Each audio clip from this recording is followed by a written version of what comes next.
I'm Rob Sarney, and you're listening to What the Heck Fintech, where you'll experience and learn that Fintech is FinLife.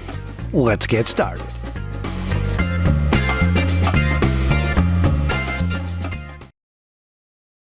Welcome back to part 2 with Evan Schnidman. If you didn't hear part 1, please go back and listen to hear how Evan started out as a PhD researcher, a professor, then founder, and now the head of Fidelity Labs. You're in such a sweet spot too, because Fidelity, obviously, a large company doing extremely well, right? And then also working with so many startups. So I mean, just go back 7 years ago, right? Everything was like, oh, it's fintech. It's a small startup gonna kill the big giant. No, right? Now you see it's more collaboration, and what you do is exactly what. And I grew up with that, right? Being at Fidelity for 23 years. So that, but everyone kept saying, oh, they're gonna upend the whole thing. I was no. But the collaboration's in now. All the larger financial institutions are doing their own incubators, their own labs. They're collaborating because because those startups can do things, and I want to hear your take on this. You might totally disagree with what I'm saying. Those startups can do things that you don't want to have over on this side. You want them to be over here and see how it works. Then, okay, can we scale it? Can we distribute it? Right? To go hand in glove. Well, that's how things are going to happen, and it's a marriage, because the startups want to be the big industry folks, and the industry folks want to be quick and nimble like the startups. What are you seeing? Because you're right in that center, right in that middle spot, that sweet spot to make that. You're making that happen. I think there's kind of three different components to this. So one is the independent startups that are just kind of out there doing their own thing and figuring out what works, what doesn't. Usually, not always, but usually those are founded by people who have some great product idea. They have some engineering prowess. They have some innate advantage from a technology standpoint. Once in a blue moon, it'll be somebody who uncovers, oh, hey, there's a profound market need being unmet by larger players. But that's unusual, and frankly, usually it's industry veterans that leave industry to go do that when they uncover one of those opportunities. That's fewer and further between. More often than not, it's, hey, somebody's got a great product idea, they run with it, and then they go back, they kind of backward induct to figure out how the heck are we going to sell this thing. And so I think, as I look at them, that industry continues to grow. That industry has struggled in recent years, though, because of lack of funding for early stage startups. Kind of growth stage, late stage have been well funded through this kind of post 2021, post 2022 bubble, right? Like that bubble that we saw really inflate in 21 and kind of deflate in 22. We're still living in the shadow of that for a lot of AI companies, even, but especially for fintech companies. And so I think then that brings kind of the next category, which is, okay, well, what about the kind of fintech businesses within larger enterprise, right? So I get to the great luxury of operating within a giant financial institution, right? Fidelity is massive, and I'm within Fidelity Labs, we've got 7 existing businesses, as well as 4 entrepreneurs in residence about to start new businesses, and we're growing all the time. But the really incredible thing about Fidelity Labs is that Fidelity Labs is more than 20 years old. And in fact, is the successor organization to Fidelity Center for Applied Technology, FCAT, which was started in 1999 in response to kind of the rise of the internet and what Ned Johnson saw as a profound risk to Fidelity's business almost 30 years ago. And so really the massive kind of buy-in within Fidelity that we have to future-proof the business, we have to understand trends in industry and invest in the future. That started in the late 90s, and frankly, there's lots of ways in which it predated that. It was just that in the late 90s they formalized it with the creation of FCAT, and then 6 years later the creation of Labs to really build out full-scale businesses within Fidelity. It was buy-in that, hey, sometimes it takes thinking a little bit differently to start something brand new inside a giant financial institution. And so, to your point, Rob, I get to sit on both sides of that, which is to say, I came out of the startup world. I'm not fully in the big corporate world because I get to spend my days building new businesses within a giant corporation. And so that's kind of the second stage there. And then the third piece is large companies aren't standing still, Fidelity included, right? It's not just us in labs that are innovating. There are 85,000 plus people at Fidelity that are all looking around the corner and saying, hey, what's next for not just for me, but for my business? And yeah, some of those things land on my desk that, hey, this is far enough afield from our day to day. It should be built in labs. But a lot of those things are incremental innovation or frankly, even sometimes revolutionary, but it just belongs within the business unit. And so I get to play this kind of interesting role of paying attention to what's going on in broader financial services, with Fidelity being obviously what I'm closest to, but understand, hey, what belongs in a startup versus what belongs in a core business unit, and what belongs in kind of this hybrid thing in between, which we get to live in labs. Yeah, and that timeline I started in 1996. So and I left in 2019. So think about the stuff I saw that, and I used those stories in my class because the first Harvard Business Publishing case study they do, it's for discussion. It's on exactly that story and how it started and moved to agile and all that kind of stuff. Like, so I lived that, and that's like, what a story. That's in my DNA.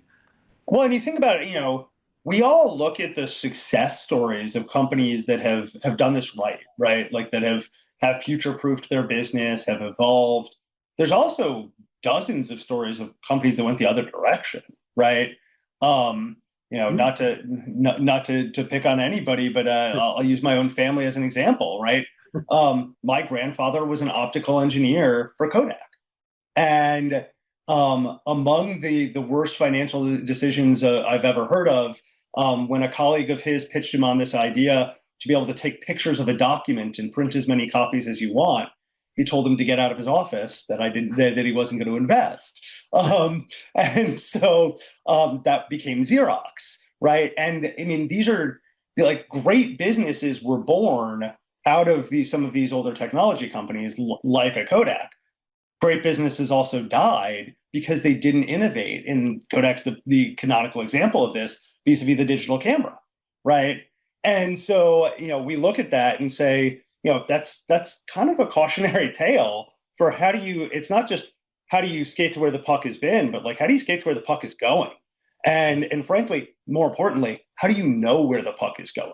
Because that's being able to pick up your head and understand that's actually the hardest thing when you're heads down running a business day in and day out. Yep. Yeah. And you must have so much fun just because I know you're on the same floor, FCAT and Fidelity Labs. So you're always talking and collaborating together, learning from each other, helping each other. And then you get because here's the thing that I loved about Fidelity. I was in the corporate IT space for almost my whole career there, my 23 years. 21 of them were not, yeah, 21 of them were in corporate space, corporate IT. I was always 1 or 2 calls away from a genius in any technology at Fidelity, because it was just unbelievable. And if I was in trouble or something going on, I needed some guidance. Like, I could go to one call and get there, or go direct, because it was just what an amazing place. And I bet you, and you're one of those people to call, right? And because you know what's going on from a deep emerging tech standpoint. Well, and I think you also highlighted something else here, which is like Fidelity is an extremely people-driven organization, right? It's very network-based. Yep. It's not a process-heavy place. It's very relationship-based, and a lot of that is wonderful because, frankly, it's because it derived from being originally a relatively small family business that grew to being a massive family business, right? And I think that what's really fascinating about that is, to your point, Rob, like this is one of those things, like when I have a question, it's never, oh, there's some formal process or some document I got to look up. It's like, I'm just going to go ask that person, right? And it's a conversation, it's an email, it's a Teams message, whatever it is. Yep. It's It's saying, hey, explain this to me, please. Like it's, can we get a cup of coffee? Right.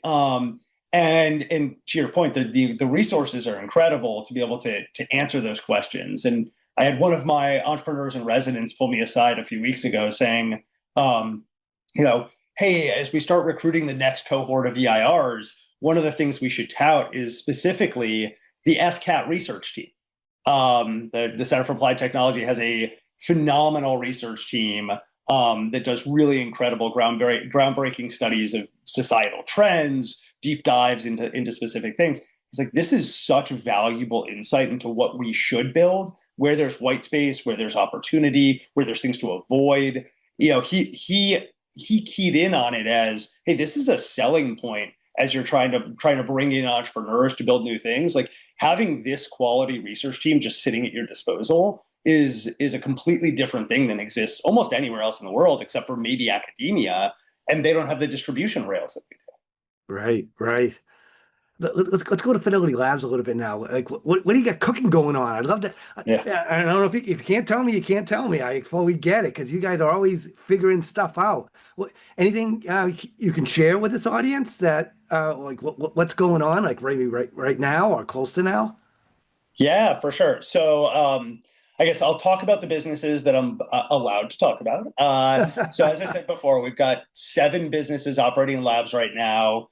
Plus 4 entrepreneurs in residence working on new businesses. We'll welcome another cohort of EIRs in the next couple of months, and really the objective here is to have a constant flywheel going of new ideas, new things that we're thinking about.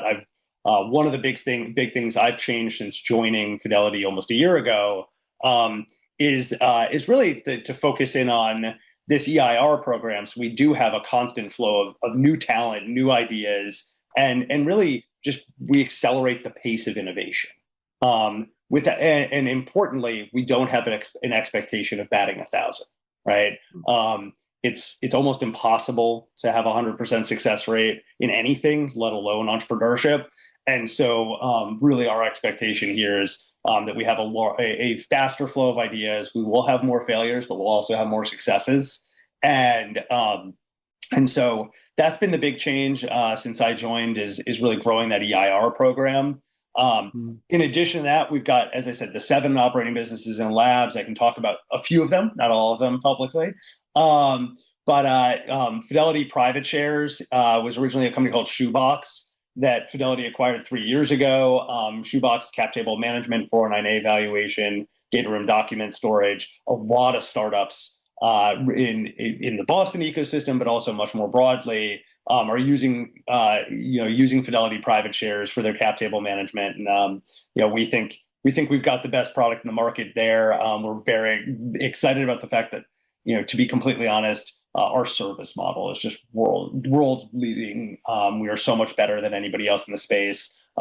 Because we're just playing a different game. It's a Fidelity scale product. It's not just a tech product that spun out of Silicon Valley that, it's purely self-serve. Like we've got a phenomenal service team that supports startups and can help them kind of through that whole journey. And so I think back on what I would have liked when I was starting my first company. Absolutely would have loved that support. I also should note that prior to joining Fidelity, I referred a lot of companies to Fidelity Private Shares because I'd gotten fed up with other cap table management solutions, and we had a great experience with our clients there. So it's always fun to then be on the other side of it and say, like, hey, I was a big advocate for you even before I had an incentive to be. And so that business is great, and I think that represents one of the big pushes we have in labs, which is around helping to do more in private markets around Fidelity. And so another leg of that stool is Fidelity Stock Transfer, which is the first fully modern transfer agent in over 30 years. So for those who aren't aware, when you take a company public, you have to have a transfer agent. It's a regulatory requirement. The industry standard for many, many years is still paper stock certificates. Turns out that, like, from a tech standpoint, we've kind of moved beyond that as a society. And so having a fully modern transfer agent with electronic information, no medallion signature guarantees, a streamlined process, and phenomenal Fidelity grade service makes a big difference. And if anything, the challenge with that business is we're growing it significantly faster than we planned, which is a good problem to have, but it's still a challenge nonetheless. And so that's going great. And I think it also those two businesses kind of hint at where we might be heading with some things in the future around private markets and private market liquidity. And so can't say a whole lot more about that right now, but direction of travel is certainly in that way. And then beyond that, we've got the couple other businesses that have been in market for a little while. So Catchlight, which is our a solution to do customer profiling primarily for RIAs, wealth managers, regional community banks, really to help understand their customer, their clientele, and identify is that person the right profile for the RIA that aims for mass affluent, or is that the right profile for somebody who aims for ultra high net worth? And so really that tool has been in market for a couple of years and has grown extremely quickly in the last year. And I think it's beloved by its clients. Really, really proud of the Catchlight team and what they've built there. And then Safer, it's spelled SAIFR, is an AI-driven compliance tool. Streamlines the compliance process, not just for financial services firms, although that is obviously the beachhead market. We've seen massive uptake by consumer-facing companies, and particularly marketplace businesses, where they have to understand a lot of the KYC implications and things like that about both counterparties. And so we've seen, really an AI-driven compliance tool. 5 years ago was no one had understood that was even possible. Now we've seen significant uptake on that because it's just a no-brainer that this is where the world is headed. And so Safer has really done a great job there. And so and then the last one I'll talk about publicly is a business called 𝐒𝐫𝐾, which you can kind of think of as Plaid for crypto, right? So being able to understand your crypto holdings across multiple wallets and across multiple platforms, all collated into one place. So whether you're a financial advisor that needs to see into your clients' holdings, or whether you're a compliance officer who is trying to understand, hey, what are my employees doing? There's a lot of applications here that ultimately can eventually extend into transactions and a variety of other things. But right now, it's just a question of, hey, we don't even know what you're holding. How do we get that all that information in one place? And so 𝐒𝐫𝐾 solved that problem, and so we just launched that product publicly this spring. So wow. Excited to get that in the hands of a lot of folks. As I said, we've got a few other things brewing, both more nascent businesses, and then our EIR is launching new things all the time. So can't quite disclose those just yet. Now, any of those, and you can you don't have to say which ones. Well, any of those organic from internal from Fidelity, and you don't have to say which ones if you can't. Yeah, they so I guess different flavors of that. So yes, obviously, Private Shares was originally the Shoebox acquisition, so that's a little bit of an outlier. Yep. But Catchlight and Safer were the first two businesses created by my predecessor, who ran labs before me, Mona Vernon. When she came in and said, "Hey, we're going to focus in on SaaS businesses," these were the first two organic ideas that really took root, and so I think we've seen that evolution and that generation of labs bear fruit here with some really impressive businesses. And as we look at the other businesses and labs, we try to follow a couple of different paths here, right? One is to go talk to the business units and say, okay, what are the profound problems clients are posing to you or identifying? And then we go through that list and say, all right, which of these are you addressing? Which of these do you think are important to address, but you either don't have the bandwidth, or it's too long a duration project, or or maybe it's a cross business unit application. Those are the things that we take on in labs, and we certainly don't take on all of them. We don't have the resources for that, but labs is a non-trivial team. We have over 300 people. We've really been able to throw resources at building things that can solve profound problems for our clientele, and that's mostly uncovered from the business units. Now, the flip side of that is we also have entrepreneurs coming in all the time who might have a distinct expertise and look around and say, why are we not doing this thing? And we go, that's a great question. We don't know why we're not doing that. And no one had stepped back and thought about it. And sometimes that's us in labs saying, hey, has anybody considered, pulling together these 3, 4, 5 different pieces into a fully modern application stack that makes our clients' lives easier, right? And so it's an interesting balance of what are the business units saying they need, what are the clients saying they need, and what are we looking around at the broader, startup landscape and saying, why are we not doing this thing? And we have to get that balance right, because we can't just pick one or the other avenue. We have to kind of hit all of the above. Wow. I mean, Evan, I want to say thank you so much. Your stories, your perspectives, your journey, you're learning how you're helping the whole ecosystem. You've done from day one to today, and still will, obviously. The things you're doing are amazing. And every time I meet more and more of your team, they amaze me of what they know and what they do and how they do it, right? And because as I go to different events, there's always, someone from your team seems like they're always in the mix, learning and making things happen, which is unbelievable.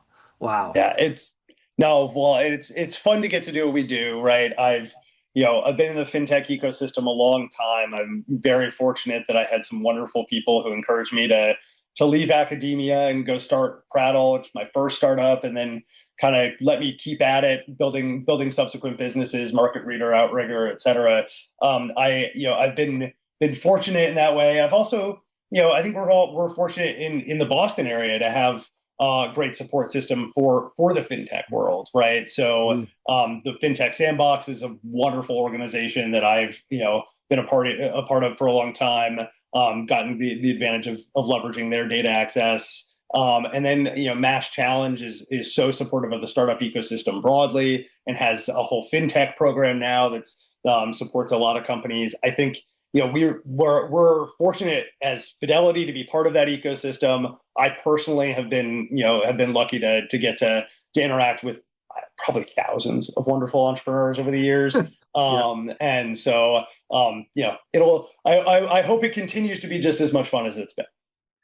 Yeah, I mean, a couple of those organizations, Fintech Sandbox, our Bill has been on this podcast, and also Chris Houlihan really well from Mass Challenge, right? The chief growth officer of Mass Challenge. Yeah, so it's all in the family. That's what's unbelievable about this Fintech Boston, New England community. It's just like it's amazing. Everyone wants to help and get everyone to that next level, which I think is so much fun. Well, and I think, to your point, I think what's wonderful about those organizations, and I'll especially thank Sarah Biller, because Sarah's one of the people who really convinced me that I had a viable business idea, and leaving academia was not an insane idea. This is well over a decade ago, when I was wrestling with whether or not I should leave academia and start Prattle, and I did, and they, in large part, Sarah's one of the people to credit with convincing me that I was not crazy, that I had something real here.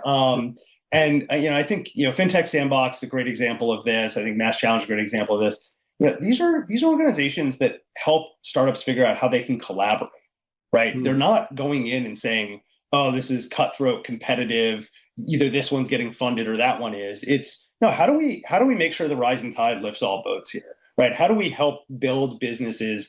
And in many cases, you see these startups partnering with each other and partnering with the sponsors to those organizations, Fidelity included, right? Yeah. To make sure that the next wave of great financial technology businesses is not just operating as one-offs, but there actually is an ecosystem, there is a community, and hopefully that a core sort of part of that community at least sits in Boston. So Evan, I know this audience wants to probably, I've heard your great story. They want to connect with you. They want to learn from you. They want to meet you. Like, what's the best way that you like to have people reach out to you? Yeah, folks should absolutely reach out through the Fidelity Labs website. Feel free to also ping me on LinkedIn. Happy to connect with any of your listeners. Always happy to both direct them to folks in my network, both within Fidelity and elsewhere. But certainly, as I said before, this is about helping grow the financial technology ecosystem. The more smart, talented people we can be interacting with, the better access we have to great ideas, and certainly want to interact with any and all of your listeners. Awesome. Evan, thank you so much. Everybody, get connected, reach out, follow Fidelity Labs. You're going to learn a lot. And definitely when you get a chance and you see Evan at a FinTech event, come up and say hi. So, hey, again, Evan, I want to say thank you so much. I just want to say bye, everybody. Thank you so much. Thanks, Rob. Thank you for listening to What the Heck, FinTech. Make sure you tune in to our next episode as we continue to interview FinTech leaders and share real-world stories from across the FinTech ecosystem, so you can fully understand that FinTech is FinLife.